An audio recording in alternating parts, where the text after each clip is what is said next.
All right. Good morning, everyone. All right. So surprisingly, we don't have any presentations before we get started today. So we're going to jump right into, are you sad about that? We're going to jump right into our action items. And so we'll get started this morning. First, everyone, welcome. Happy September. We'll get started with our first resolution, and that is a resolution approving the request from Frisian LLC for a redevelopment liquor license to be located at 720 Michigan Street. So moved. Support. All right. Good morning. Good morning. Frisian LLC submitted their application on July 16th for a new redevelopment liquor license to be issued at 720 Michigan Street Northeast. The Michigan Street Corridor Improvement District approved the application at their meeting on August 8th, and the required departments have finished their review and are recommending approval.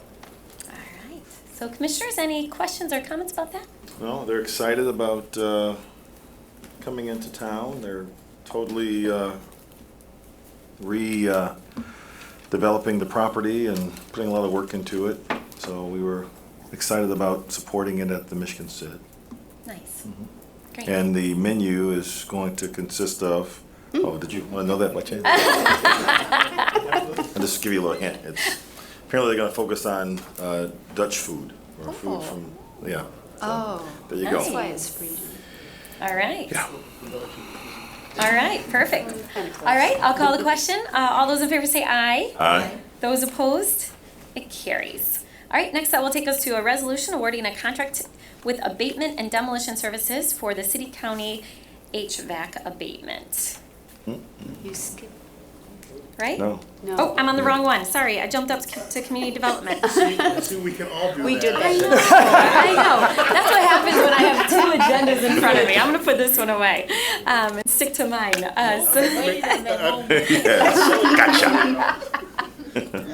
You're rubbing off on me. That's right. All right, let me get back to Committee of the Whole items. And that is a resolution approving the request from the Sweet House Foundation for a new club license at 254 Fulton Street. So moved. Support. All right. All right, so the Sweet House Foundation submitted their application on August 13th for a new club license to be issued at 254 Fulton Street East. The application has been reviewed by required departments and is being recommended for approval. Great. All right, commissioners, any questions? Yeah, just not a question, but I had the opportunity. I looked up Martin Sweet this weekend, and it was just interesting that he started the Sweet House and a flour mill, Old Kent Bank, and he had a farm on the north end where he brought in cows from that Frisian area. Unfortunately, he's not around to provide them beef anymore, but so it's interesting. Sweet Street, of course, is named after him, so it's kind of an interesting history behind this. Yeah. Great. All right, all those in favor say aye. Aye. Those opposed? It carries. All right, next that will take us to a resolution approving sustainable trench repair services. Can I get a motion? So moved. Support. All right, so commissioners, I'm going to have James Hurt come up. We received a briefing and an update on this, reviewed the A3 with James at our last meeting. Hopefully you've all had a chance to follow up with any questions you may have had for James. James, you want to fill us in on anything in addition to what we talked about last time? No, commissioners went over that last week, and Mayor went through the whole A3, the cost structure, the data, and this is just simply a resolution with your approval to move forward. All right, great. All right, any questions? Nope. Commissioner? Just a quick question. I don't know if we really talked about, I'm in favor of it, but I'm just curious to know when we stop providing these services in-house, what was the rationale behind that? Do you remember? It was part of my time. I don't know if Mr. DeLong can answer that, but I think there Sure were I some can. quality issues. We okay. were not at that time as capable as we are now in-house. And Okay. so we've, with the work that we've done to, that James has done and others have done to build capacity within staff, and to also the work that Tom and his group have done with EMA and the sharing process, we now have capacities we didn't have before. And we also, James' crew specifically, when it comes to paving, has proven to be expert pavers and are doing a really good job with the temporary paving throughout the city. So I'm confident that they'll do well at this, and we won't have quality issues. And that's the basis on which we recommend this. Thank you. Great. Great. Thank you. All right, any other questions? Okay, all those in favor say aye. Aye. Those opposed, it carries. Thank you. Thank you. All right, Commissioners, now this will take us to a number of brownfields. So Christian's going to come up for these. Can I get a motion for a resolution approving a brownfield plan amendment for Garfield Parks Lofts for the project at 100 Burton Street Southeast? Moved. Support. All right, welcome. Good morning, Mayor and Commissioners. This first item is for Garfield Park Lofts GP LLC, which is associated with Link Up Nonprofit Housing Corporation, the applicant in this project. The project proposes to demolish an existing church for construction of 36 rental units for families earning 60% area median income or below. 15 of the units will be available for those households earning 30% AMI or below. Total project costs are $9.4 million. A public hearing was held last week on the project, and approval of the plan amendment this morning would allow the Brownfield Redevelopment Authority to enter into a grant agreement in the amount of $308,000 to be able to contribute brownfield revolving funds to the project for eligible activities. Great, thank you. Commissioners, any questions about that? All right, I'll call the question. All those in favor say aye. Aye. Those opposed? It carries. Next, that will take us, excuse me, to a resolution approving a brownfield plan amendment for Michigan Meadows LLC for a project located at 2233 Michigan Street. Can I get a motion? So moved. Support. All right, Christian, you want to tell us about? Sure. This project is located, proposed to be located at 2233 Michigan Street Northeast. Public hearing was also held last week, and it is also a demolition of an existing church and surface parking lot for construction of 88 townhome units. Those 88 units will be comprised in 23 new 2- and 4-unit buildings. This project also proposes the extension of Somerset Drive onto the property and improvements to Michigan Street Northeast. Great. All right, Commissioners, any questions? Commissioner? Yeah, I just wanted to mention that I did circle back to former Commissioner Sharon Worse and had a conversation with her. She actually lives next door to this project, and she did express concerns about it.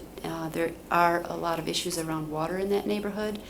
I explained to her that I was at that public hearing at Dominican Center, Marywood, and that this didn't come to us because it was zoned appropriately, and in fact, Orion has chosen to reduce the amount of density, fortunately, that could be allowed on the property, in large part due to the water issues. So it does provide another housing type. I know that this is a difficult for some of the residents to see. We got, you might recall, we got letters on both sides of this, but I just wanted to let you know that I had circled back. Thank you for doing that, Commissioner. Really appreciate it. Commissioners, any other feedback or questions on this? All right, all those in favor say aye. Aye. Those opposed? It carries. All right, next that will take us to our resolution approving a brownfield plan amendment for 111 Halo for a project located at 445 Knapp Street Northeast. So moved. Support. Also, this is a request of a brownfield plan amendment for which a public hearing was held last week. This is a conversion of an existing church on Knapp Street to create 5 units of housing.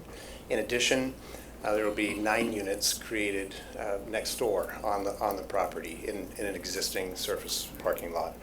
Total estimated investment in the project is $2.6 million, and in addition, the subsequent items will be for a 10-year OPRA exemption.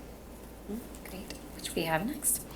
So Commissioners, any questions? I know we heard public comment on this as well. There were some questions related to the alley that I know James Hurt followed up on.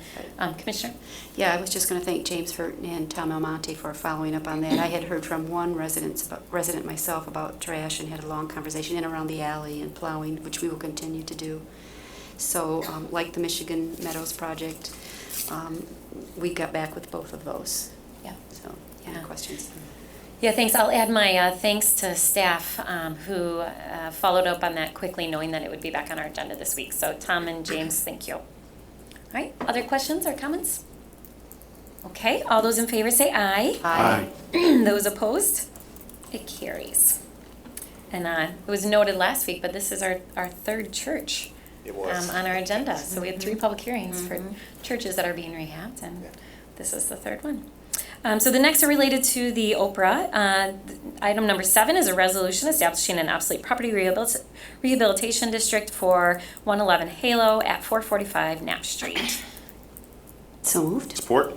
All right, Christian, you want to tell us about this? This is the request for an Oprah district establishment for the same property at 445 Knapp Street Northeast, and the subsequent item is for the Oprah certificate approval. Thank you. Commissioners, any questions about that? All right, all those in favor say aye. Aye. Those opposed, it carries. All right, next that will take us to a resolution approving a 10-year obsolete property rehab exemption certificate for the same property at 445 Knapp Street. So moved? Support. All right, anything to add, Christian? No, this is same project, 445 Knapp Street Northeast. Just so the commission knows, this Oprah exemption only applies to the church property. Yeah, great, thank you.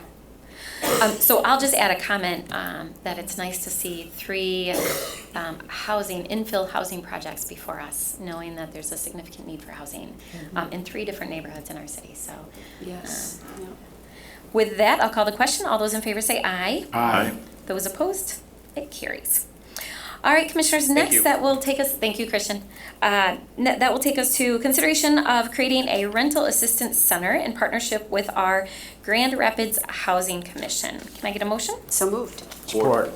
All right, so I think I'll start with Eric DeLong. I see Carlos in the audience as well, so I'll ask him to come up and so that we can get an update on this and then ask any questions that we may have. So Eric, you want to tee us up for Sure. this? Thank you, Mayor. So our good partner, Carlos Sanchez and the Housing Commission and I have been talking a lot lately about Housing Now initiatives, and we're creating the Housing Fund and getting the board up and running. And in the course of those conversations, we talked about what else could we do perhaps to help persons be rental ready. And Carlos is very resourceful and is already running a program for his clients that help them become rental ready, and with really good success. And so he's kind of piloted it for his purposes, and it sounds to me, and I believe it would be helpful on a larger application basis. So we've talked, and Mr. Sanchez has provided us with 2 proposals. I recommend that we go with proposal A, which is the full service approach, and that we do a 2-year pilot and measure our success to see how well we're doing.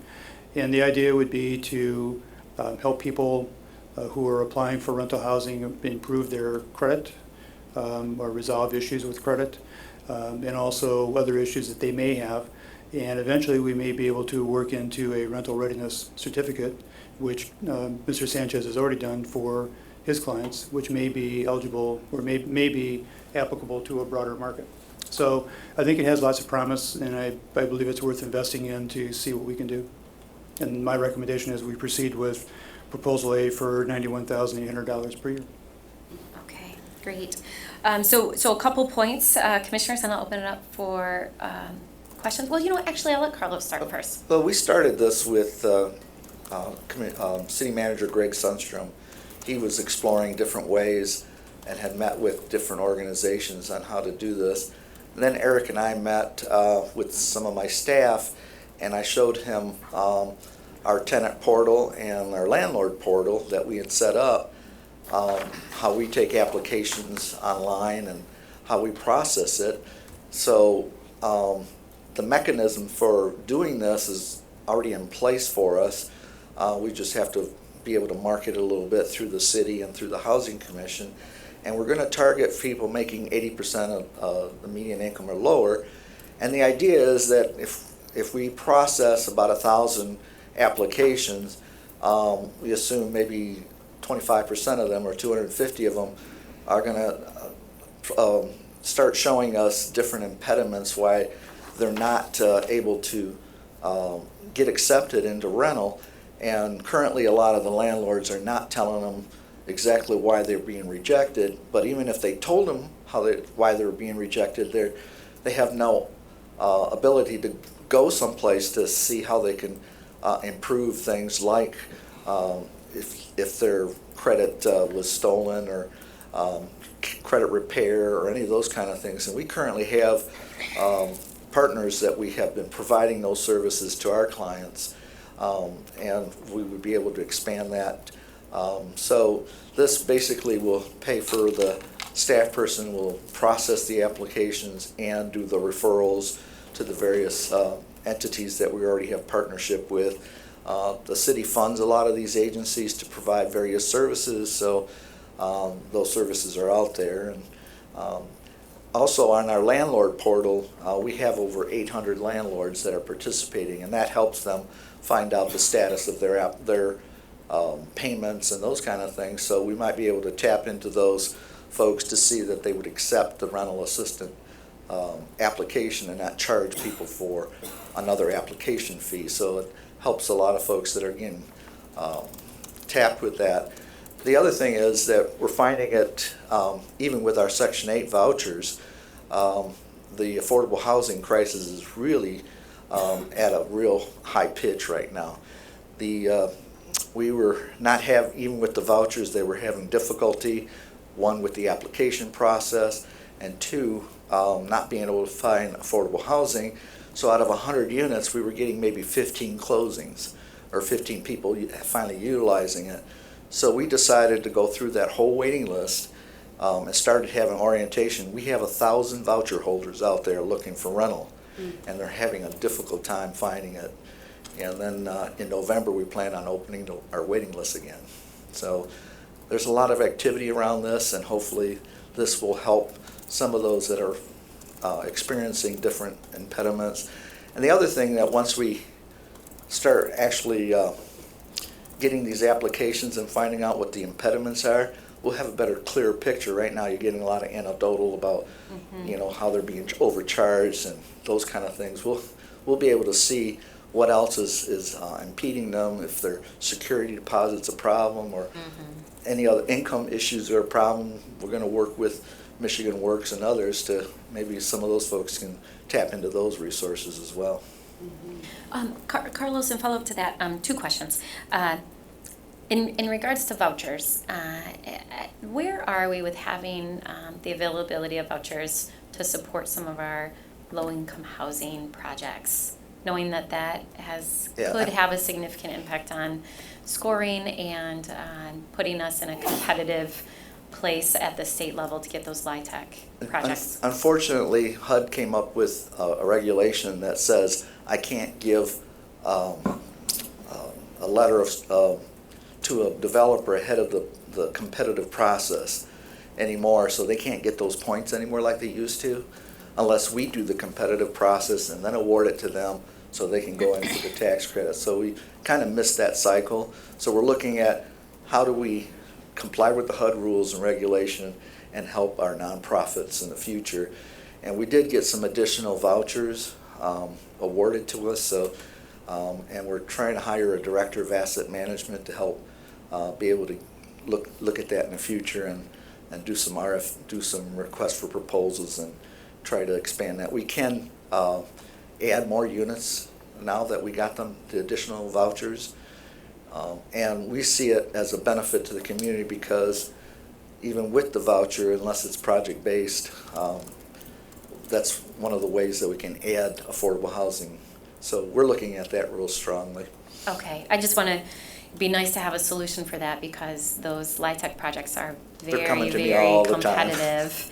And I'm not sure how other cities are addressing this.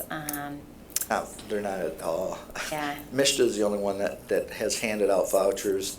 The new QAP does give points for that, so we got to help figure out a way that before the application process through Mishta that we maybe are able to give them a letter of support, that we give them a voucher. Okay. And project-based. So we're still interested in doing more of that. Can you just keep us updated on that? I know some of us are pretty actively involved with some of our nonprofit housing Yeah, I have about projects? 4 or 5 of them that have approached me, so Okay. I know that that would be quickly Okay. taken Okay. advantage of. Okay. And then going back to this before us, the proposal for rental assistance center, I just want to be really clear that this would be available to households earning not more than 80% of the area median That's correct. income. And And there would be no fee for them to apply for it. Great. Great, which is very much in line with some of our past practices, so commissioners, questions? Commissioner Kelly, did you have a question? Well, I want to, first of all, thank you for working on that process that we just talked about so that we can put ourselves in a competitive advantage because this need is so strong. And also just acknowledge that we had so many people coming to the City Commission who were in dire need of support around this rental application problem. I see Dane is in the audience today. Homes for All has been really involved, and we appreciate their input as well. And I would support, as City Manager recommended, that we do the more thorough Proposal A, because I think that's going to provide the data that you were referencing. And very interested in that. I was going to ask about what you would be collecting, and you started to iterate that, but anything that you can give us back around that would be helpful too, just in the conversations that we have with our own residents so that we can alert them and send them, of course, to you for assistance. And also a thank you to the landlords that are already participating and to RPOA for their participation. And I think you've been working with the RPAO, and Yep. we could continue to work with them to bring more landlords on board and more apartment holders. Carlos, in follow-up to Commissioner Kelly's question about reporting back, I see in the last bullet, it talks about like application referrals, successful lease-ups, connections with community partners, removing barriers, but how will that information be reported back to the full commission? Will it be monthly reports, quarterly reports? Well, it's hard to see how much we'll get inundated, but we'll be able to do some kind of a matrix and report out, hopefully at least quarterly. Okay. I don't know how many people would take advantage of it. When we open up the waiting list, we usually get about 5,000 applications, so I don't know if we'll get the same kind of results here. And when we do credit reports or any of those kind of things, we only do it when people come to the top of the list. And this is not waiting. We're not going to wait for that. It's just going to be the first 1,000 that apply. We'll process them and then start working with those families. So we'll see. If we get 4,000 or 5,000 applications, I'll get back with you and figure out something else. Okay. Commissioners, other questions? Just one follow-up thing. So I failed to mention that this would also be listed as a resource in our rental application disclosure form. So it'll be a place where residents can go, and it'll be listed on our disclosure form, so they'll know where to go. Yeah. Good, good. And Carlos, while I have you, congratulations on the recent grant that the Community Foundation, the Housing Commission was awarded by the federal government to assist with individuals, veterans. That's a significant grant. We're getting 55 vouchers under mainstream, which is going to serve non-elderly, disabled individuals and address basically those that are homeless or about to be homeless. And so we're working with the continuum of care on that and help them to get supportive services and make them successful in staying in housing as well. Well, congratulations. I've had to remind a number of people that that's not all that the Housing Commission does, that you do a lot of work and you are supporting a number of individuals and families through all of your programs, and this is just one additional enhancement to the work that you're already doing. Thank you. Can I ask a quick question about the development on Division, speaking of veterans? Can you talk to us briefly about that? I know it's not tied to this, but... We are in the process of putting a tax credit application in for a new development there. We plan on putting 50 project-based units there. About 2 or 3 months ago, we got 22 what we call VASH vouchers, which is veteran vouchers, to serve in conjunction with the Battle Creek Medical Center. So they refer folks to us, and we're going to take those vouchers, and just because they're having a hard time finding, and we'll have a hard time, we're going to actually build a facility for veterans there. And build 50 units and then provide supportive services to those that are living there. It's gonna be great. So the biggest hurdle is getting the tax credits, which is Sure. very competitive. And we're also putting a tax credit in for Adams and Hope Community to rehab those. So we're hoping we go 3 for 3, but you never Yeah, know. we'll be hoping with you. Thank you. We're trying. Thank you. Thank you. All right, any other questions? Just a question about, we've got two possibilities here, A and B, and how we should move forward with our approvals. Do you, so Commissioner, you voiced support for proposal A. Do you want to make a formal motion and put that on the table for consideration? Okay. Yes, so moved. I move that we support proposal A in this rental assistance center in partnership with the Grand Rapids Housing Commission. Okay. Thank you. And I have support for that. So that's the motion on the table. Commissioner Repart, did you have a? Yeah, I was just gonna say, after we passed the rental property application ordinance, I sat down with some landlords to just kind of, we need to keep them at the table to try to see if we can head off any potential unintended consequences of that. They see this as a way, when they send out that reason for denial, then they can just go right to this place, get those things addressed. And so I think that this is a very nice way of keeping our rental property owners at the table with us when we're asking them to do something significant. So I appreciate too, Eric and Carlos, your work in developing this. And I support proposal A. Okay. One final comment, then I'll call a question. Go ahead. Yes, Commissioner Repart, I think that's a really good point, because part of it is having a policy that's expecting something out of someone, Yeah. but then now having the counter, someplace for them to send persons in order to get that expectation fulfilled. So Right. that's exactly how I saw it as well. Like, okay, we're asking them to do this. Here's a way for us to support a mechanism with a trusted party to be able to provide those services. Yeah. Very good point. Yeah, and I see this as another way to strengthen our relationship with the Housing Commission, which we've talked about at length over the last couple of years, and how do we really strengthen that relationship and support one another, knowing that there's a lot of services the Housing Commission can provide under their umbrella that we necessarily can't provide here at the city. So thank you for your leadership and your willingness to work with us to help try to solve some of these really complex issues. So, all right, with that, I'll call the question. All those in favor say aye. Aye. Those opposed? It carries. All right, next that will take us to a resolution scheduling a special meeting of the City Commission to be held on October 9th this year, 2018, at 6 p.m. for our newly elected City Manager, Mark Washington, to affirm the oath of office. Support?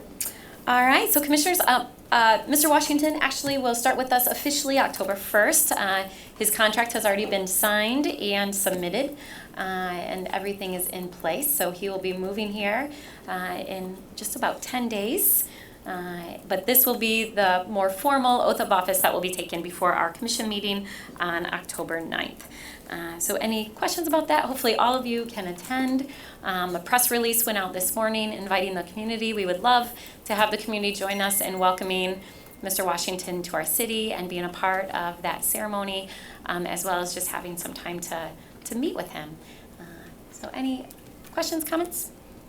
All right. All those in favor say aye. Aye. Those opposed? It carries.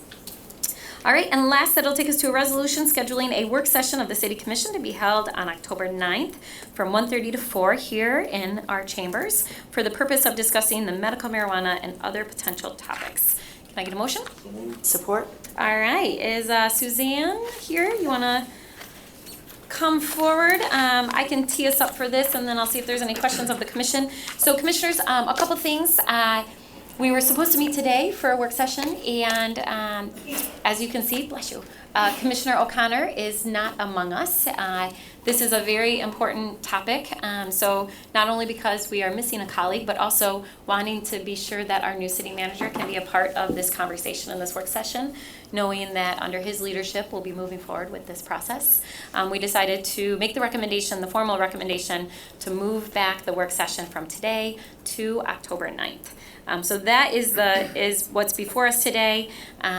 Suzanne has pulled some information for us together so that we can consider a few other things as we think about the work session and what we need to do on our end to prepare for that.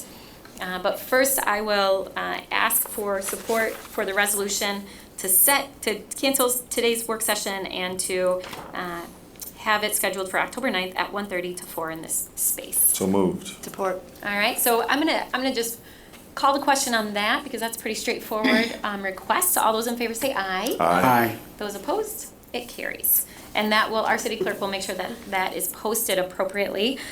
So as we get ready for the work session, I know many of us have had multiple conversations with folks in our community who have expressed a number of thoughts, sometimes concerns with us as we think through how to roll this out. And then Suzanne has met with a number of individuals, including individuals at Lara, and has provided some additional information. I know Suzanne has a list of items that she thinks we need to spend time on at the work session. My directive to all of us is that we really think through the questions that we want to tackle at our work session, as well as the information that you all need as we continue to move forward in this process. So please, between now, I would say, and the next week and a half, actually probably by October 1st, if you can let Suzanne know of any additional information you would like, in addition to what we've already been provided, because we keep getting lots of information, and then what questions you want to make sure that we spend time on at the work session, please send those to Suzanne. CC me so that as we finalize the agenda for the work session, it incorporates what every single person around this table wants to see on the agenda. So Suzanne, you wanna talk to us about a few things that you want us to consider today. I know you shared with us a few concerns about the timeline and meeting the original timeline that we put in place. And then I'll just open it up for questions. Commissioner, or Suzanne. So really two things. One, I just provided you with a handout that has a schedule and then also on the back proposed work session agenda. So that just gives you an idea of some of the things that we're thinking about, what would be on the agenda, particularly based on our discussions. As you know, you adopted the ordinance in July, and we've had subsequent discussions with both the industry as well as Lara, and looking at, ordinances are interesting things because until they are live, or living, breathing things, you don't know exactly how they'll work. You take your best guess when you're drafting it. And as you know, we're constantly tweaking and making sure, given the dynamic environment that we're in, that we are being responsive. And for example, one of those things is the pre-qualification requirement. Excuse me, pre-qualification requirement that we put into the zoning ordinance. And we've had a lot of comments and a lot of discussion about whether or not lifting that should be a consideration, whether or not people should be required to be pre-qualified through LARA or whether or not we want to remove that. And that's for a number of reasons, which I won't get into today. We'll save that for the work session. This isn't the work session. Nope. These are just a few things we should consider. Yep. So I just wanted to just mention that. Another one is the park waiver process. The Parks Advisory Committee has waited on this and they're not interested in reviewing park waivers. So another topic of discussion. So there's a couple things that we've learned more as we've gone through, and so some of those are identified, as well as given questions from the industry on how the ordinance works, some clarifying provisions that we would recommend in the code, which we would take you through then also. In addition to the equity discussion, we've talked about Avita and what that might look like. So there's a whole process question there, both related to how we take in applications for the Planning Commission hearings, given the separation distance, and then what those requirements or desires would be of the City Commission to see. So this is just a draft list. If there's other things that you would like to see on here, please let me know. I just wanted to kind of define that for you. Give you a little bit of background. The implications with moving the timeline and hearing those comments, there's two things. One is that if we're talking about the pre-qual requirement or other adjustments to the ordinance, because it is a zoning ordinance and it is prescribed in the Michigan Zoning Enabling Act, the process for amendment.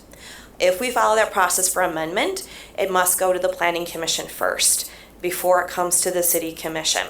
So there's some process questions about what that means, given with the work session then on October 9, knowing what the commission would want to be amended and having your feedback before we took anything to the Planning Commission.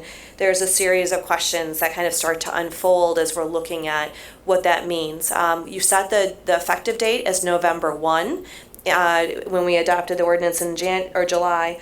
But then if there are amendments and changes, as well as the creation of policy for the VITA, and possibly if there's a different policy that we would need for setting the order for planning commission or for how you want to deal with park waivers, when we look at this timeline, I've provided kind of two options, but there's also, those are, I think, more of the one's more of the extreme, depending on what you would like to do. So I wanted to provide that just so you can see that in black and white and understand what the process would be, both for the VITA as well as the ordinance amendments and the impacts on timeline. What I'm telling you is that I don't think staff is comfortable with a November 1 effective date, given that there's still work to do, both discussion with the commission on the VITA, what you want to direct staff as far as policy goes, and the ordinance amendments that you might wish to consider. So the timeline then, when we look at the draft that I've given to you, we noticed already a September 28 neighborhood meeting, information meeting with neighborhoods.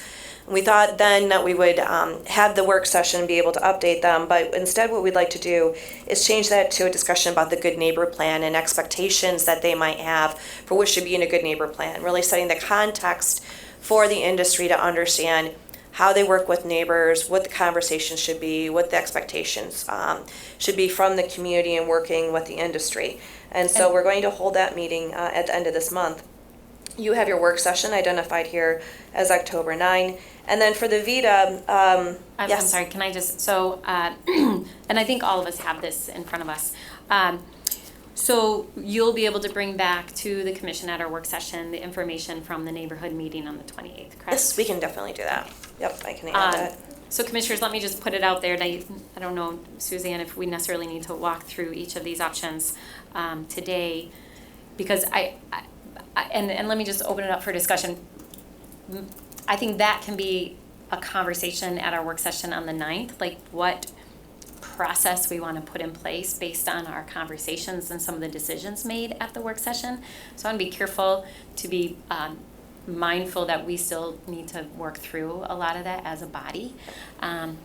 What I have heard pretty loud and clear, though, is meeting that November 1 deadline for starting to take applications is not realistic. And so we did get information from our city attorney's office. We could either amend the ordinance, which takes a significant amount of time, or we could move forward a moratorium saying that we're not going to accept applications on November 1, but we're going to push back that date. And what exactly that date is, in my opinion, it will be based on some of the outcomes and decisions that we make at our work session. And so that's I think the question we need to ask today, and I need your input on as a body on what we want to do. Commissioner? Yes, thank you, Mayor, for articulating that. We too have heard from local business owners that they would like to have a little bit more time. This is extremely complex. There are a lot of questions that are unanswered, and for us as well. I'd like to know, if as soon as you know, if you may not yet, when you're going to, where those engagement meetings will be, and so we'd like to certainly publicize that with our own neighborhoods. But I think that if we can wait, we will have more time for applicants to understand that whole process. So I would suggest that maybe we do a walk-on at tonight's meeting. We can have some further discussion so that the public is aware. The goal is not really to delay this as much as we need to understand it in order to do this well. We don't want to make mistakes along the way. We don't want to find ourselves in positions that other cities have where there are lawsuits. So I would suggest that we spend that time, and we can always set a date, and then if the ordinance is ready, we can move forward with that even sooner. Okay. So commissioners' thoughts on that? So that would be, so Commissioner, just so I'm clear, what you're recommending then is that tonight we have on our agenda a resolution for a moratorium to push back the date. Is that what I'm hearing you say? Yes, and like I said, we can always move it forward if we're done with the work sessions that we already have planned and any public hearings that are necessary. We can move forward more quickly than, for example, the April 2 date. But I think January 2 is a bit aggressive. So, and maybe I'll turn to all of you. Do we need to set that date today, or can we set that on October 9th based on that conversation? That's a So can we today say a moratorium till at least January 2nd, till at least next year, but then after our conversation at our work session, solidify the date and bring back, or even that day during the work session, a hard date, whether it's January, February, March, or April, once we have all the information. Is it even necessary to discuss a date right now? So if the effective date was November, we have a work session in October, and what you're suggesting, Mayor, is to really talk about the date in October during that work session, because the work session should inform us a little bit more. Then at that point, I think we make a decision about the moratorium and the length of that, or if it's indefinite, whatever. But I think to do it now. Yeah, so here's the logic for, and what I've heard from staff as well as the attorney's office is there are people gearing up for a November 1 application right now. So if that's not going to be the case, out of fairness to the individuals and the businesses, sooner rather than later, they should know that we're not going to be accepting November 1 Applications on November. applications. Okay. So, and I see. what I'm hearing is that it's pretty unrealistic that we will be able to do that. So out of fairness to staff who are getting inundated right now with applications because people think we're going to accept them November 1, we need to send a clear message that we're taking a 3-month moratorium or a 6-month moratorium to work through some of these logistics. And it has to be a moratorium as opposed to having the discussion and publicly sending the message that that date isn't happening. Yeah, I see. and that's, other cities have done that as well. They've passed a moratorium Sure. to give them more time to work through some of the specifics.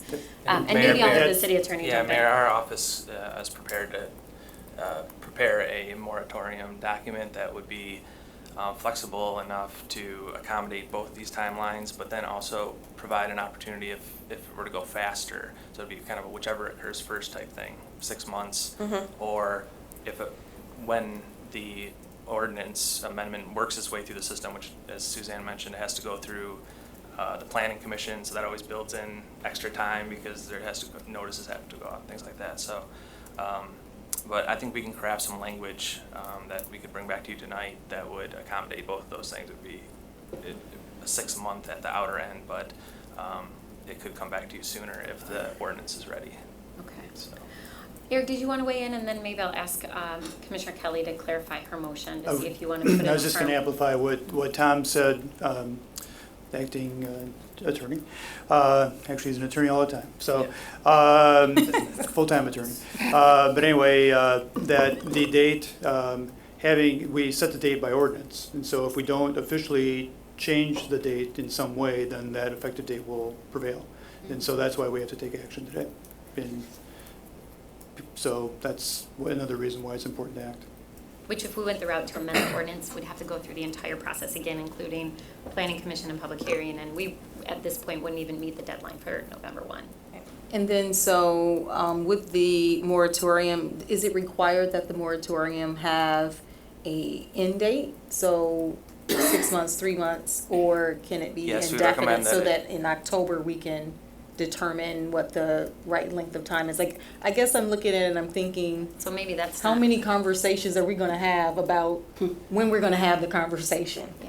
I guess that's how I'm looking at it. So if there's a way to kind of lock us into knowing that the decision, because I don't feel comfortable with voting on 3 or 6 months, because I don't feel like I have the information. Right. But in October, after that work session, I would feel more comfortable, based on that conversation And I think about that could- what's best. That conversation could inform what you want to put in your ordinance, and so the moratorium is kind of the stopgap measure Sure. between then and Ah. and so if there's a timing questions and there's questions about when we accept applications and all those things, that can be baked into the ordinance that we could do at a later date, and if that comes back faster than 6 months, then you could continue to move forward. That makes sense, because So- it's very likely we're going to have to amend the ordinance based on our conversation. And within the ordinance, You have an part of that effective date. amendment, part of those changes would include the start date. So knowing that we're going to work through that in the next 3 months, maybe we do a 3-month moratorium today, knowing that we know we're not gonna meet November 1. This gives us till at least January 1 to work through amendments in the ordinance. And then if we are able to get that process moving.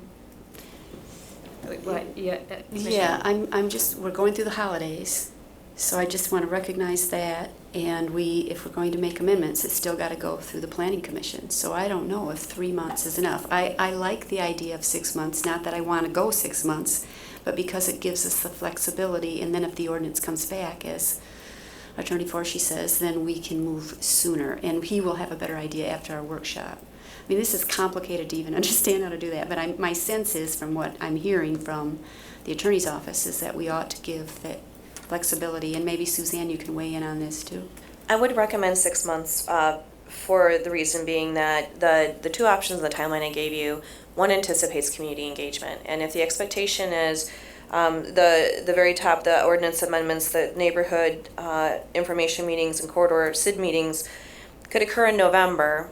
It depends if you want the planning commission meeting in November to be when they hear the ordinance amendments, or you want us to meet with the public first in November and have the planning commission hear it in December. That has a big impact, just that on schedule, because that changes everything by a month.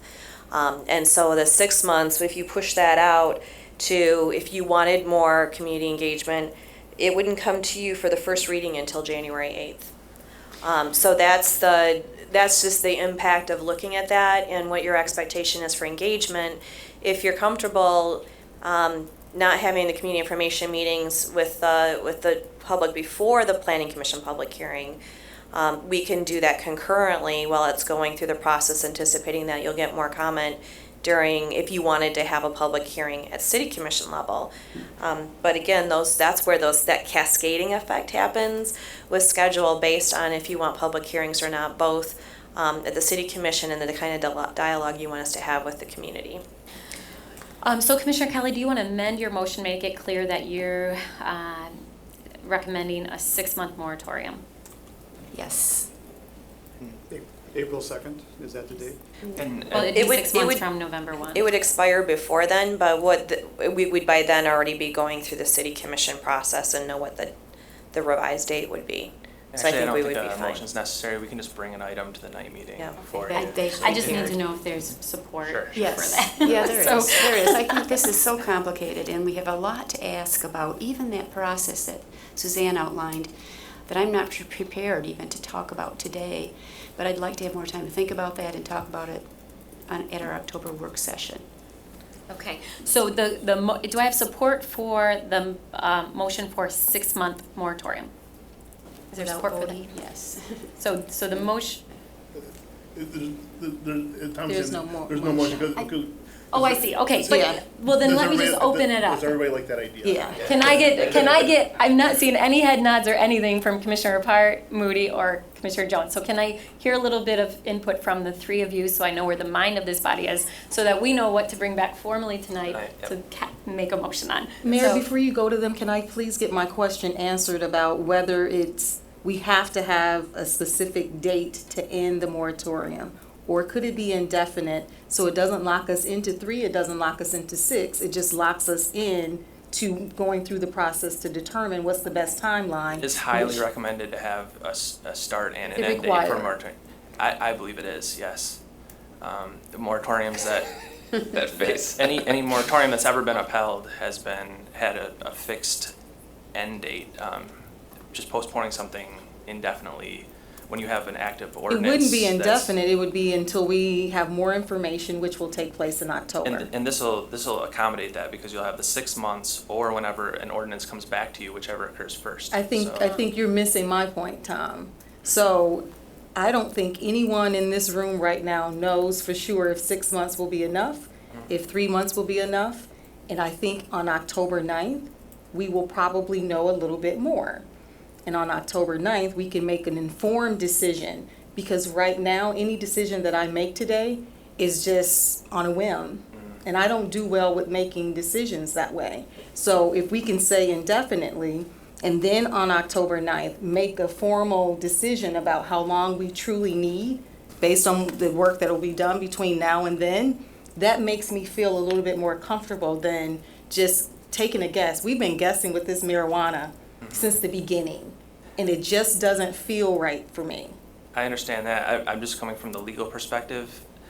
It's my opinion that there should be an end date to any moratorium that you do, from a legal perspective. I understand that's not what you want to happen, but I'm just advising you that I think that's the legally defensible way to do a moratorium. So follow-up question to that. If there's support for a 6-month moratorium, and then at our October 9th date, we decide, let's go with the streamlined process. On the 9th, we can make the recommendation to have it brought back to amend the moratorium, correct? Yes, and you could also bake it into the ordinance itself when you want things to follow and come back. So that might inform what the ordinance looks like. And then in that interim period, it could work its way through the planning commission and eventually make its way back to you. And then the moratorium would become kind of moot, because then you would have a new end date on which you'd act. Okay. So let me hear from other commissioners about their support or opposition for a 6-month moratorium to give us an opportunity to work through the logistics at our work session, as well as set a timeline.